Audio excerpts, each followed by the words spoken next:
Bonjour à tous, je ne peux pas me rendre à Paris malheureusement aujourd'hui et je le regrette bien.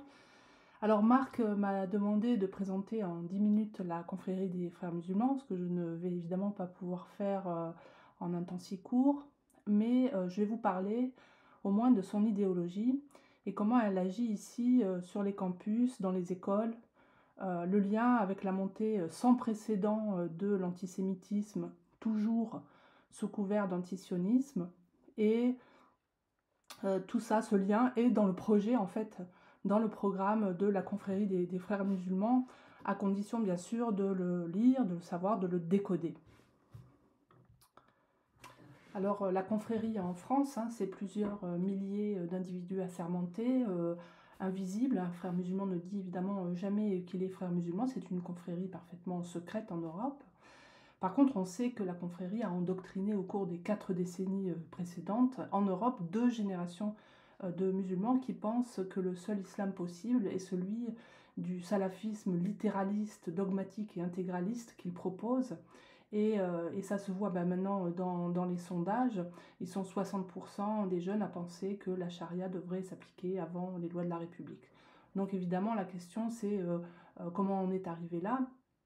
Il y a bien évidemment plusieurs facteurs, mais il y en a un qu'on a négligé, c'est la possibilité qu'une religion, et en particulier son expression politique, ait voulu, prévu, planifié de faire de nos démocraties européennes des théocraties musulmanes modernes.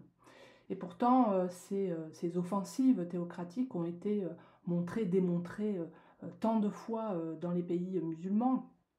Mais quand il s'agit de l'Europe, c'est un tabou absolu. Et finalement, on préfère lutter contre le complotisme plutôt que de lutter contre le complot, comme si celui-ci n'avait jamais, ne pouvait pas exister, en particulier en Europe. Et bien même si aujourd'hui une guerre nous est menée très ouvertement. Alors une guerre nous est menée depuis près d'un demi-siècle, qui a commencé avec l'affaire des foulards de Creil en 1989, qui a été le premier coup de semonce, le signal de l'arrivée du salafisme qui s'est attaqué immédiatement aux autres expressions de l'islam en les excommuniant, en les takfirisant, et en particulier à l'université et à l'école. Les frères sont arrivés et ont maillé le territoire d'associations qui ont été fédérées par l'Union des organisations islamiques de France. Ils ont diffusé leur idéologie que j'appelle le frérisme, qui consiste à inculquer aux enfants une vision, une identité, un plan pour l'action. Le frérisme, je le définis comme un système d'action qui veut rassembler l'ensemble des courants de l'islam, pas pour les mélanger, hein, mais pour les faire aller dans la voie du califat, pour les amener à accomplir donc la prophétie califale. Il propose une autre théorie de l'action humaine. Tout se fait pour Dieu, en fonction de lui, en fonction de sa guidance. Pour comprendre leur plan, leur programme, il faut lire Maududi, l'Indo-Pakistanais, né la même année que Hassan el-Banna, influencé par la confrérie, mais qui a à son tour influencé un autre membre de la confrérie qui s'appelle Youssef el-Qardawi, qui est la génération d'après Hassan el-Banna. Maududi, c'est l'homme qui a adapté la modernité au système islamique, et Qardawi, c'est celui qui se distingue de l'approche djihadiste de Saïd Qutb, d'une approche violente, et qui propose un plan d'action pour une société moderne, intermédiaire, qu'il appellera terre de contrat, une étape intermédiaire entre la terre de mécréance hein, qu'est l'Europe et la terre d'islam. Qardawi a publié un document programmatique il y a plus de 30 ans dans lequel il prévoit de conduire le grand mouvement islamique globalisé, l'Oumma, pour former une avant-garde islamique en utilisant donc la lutte contre l'islamophobie et l'extension du marché halal. Pourquoi? Parce qu'il ne croit pas en l'efficacité de la guerre en pays de mécréance. Évidemment, les frères sont trop peu nombreux. Donc il pense qu'il faut imposer sur très long terme l'islam par la culture et par l'économie. Donc il indique à ses disciples plusieurs directions tout à fait détaillées dans un certain nombre de documents, et en particulier dans un que j'analyse dans mon livre qui s'appelle « Les priorités du mouvement islamique pour les 30 années à venir ». Donc il y a, plusieurs grands domaines d'islamisation, à explorer. Donc l'éducation, et l'université sont vraiment les priorités, vous les voyez, à gauche.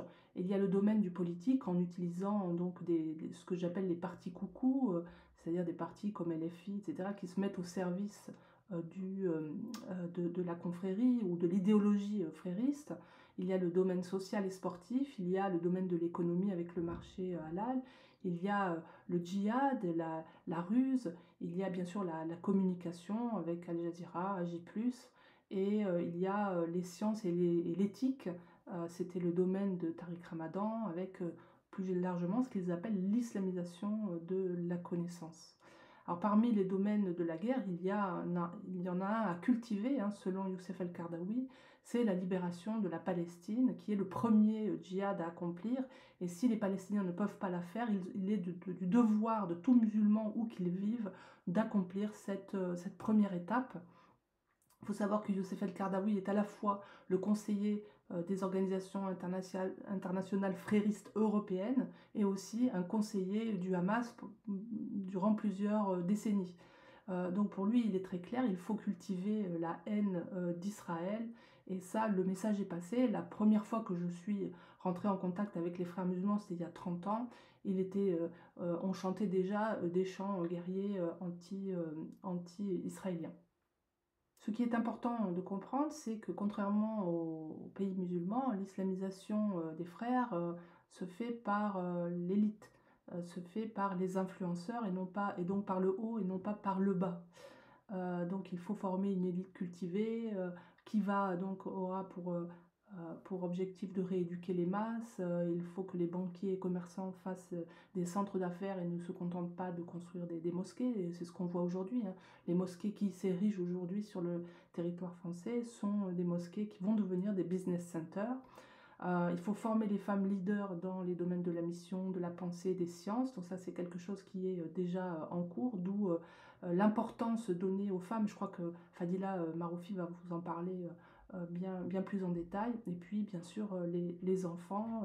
Et là, on a une littérature considérable, des jouets, des jeux qui visent à les inciter à adorer Dieu tout le temps, à se considérer comme musulmans avant toute autre identité.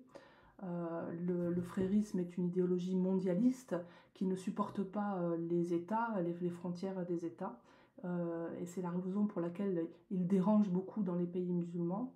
En Europe, il utilise donc la clé le levier de la lutte contre l'islamophobie, ce qui ne marche pas en pays musulmans. Et c'est la raison pour laquelle, à mon avis, il est plus fort en Europe que dans les pays musulmans où il est parfois interdit. Donc évidemment, je ne dis pas que tout ce que nous voyons ici dans ces manifestations est le fait des frères musulmans qui auraient organisé ça tout seuls. Ils ne pouvaient pas prévoir l'extension du wokisme, mais ignorer l'ADN frériste dans tout ce que nous observons aujourd'hui à l'école, sur les campus, dans les hôpitaux, dans les entreprises, me paraît être une folie. C'est essentiel de comprendre leur programme. Il faut se détacher de l'idée que ce serait du complotisme. Il y a effectivement un mouvement qui veut en finir avec la démocratie. Donc tant que nous continuons avec des termes comme radicalisme, djihad, dont nous ne comprenons pas réellement la portée, nous ne permettons pas aux citoyens de comprendre et donc de pouvoir se défendre. Parce qu'évidemment, quand c'est une guerre, c'est pas pareil que quand on lutte contre le radicalisme. Quand c'est une guerre, c'est aux citoyens de se saisir et de pouvoir se défendre, de s'armer et de pouvoir se défendre. Voilà. Et donc ça fait longtemps qu'on nous a déclaré cette guerre. Nous envoyons bien sûr les prémices avec cet antisémitisme particulièrement virulent. Et c'est dommage, nous continuons de regarder ailleurs. Voilà, je vous remercie et excusez-moi encore de ne pas pouvoir avoir été présente ce soir. Je vous souhaite une très très bonne soirée, peut-être à tout à l'heure.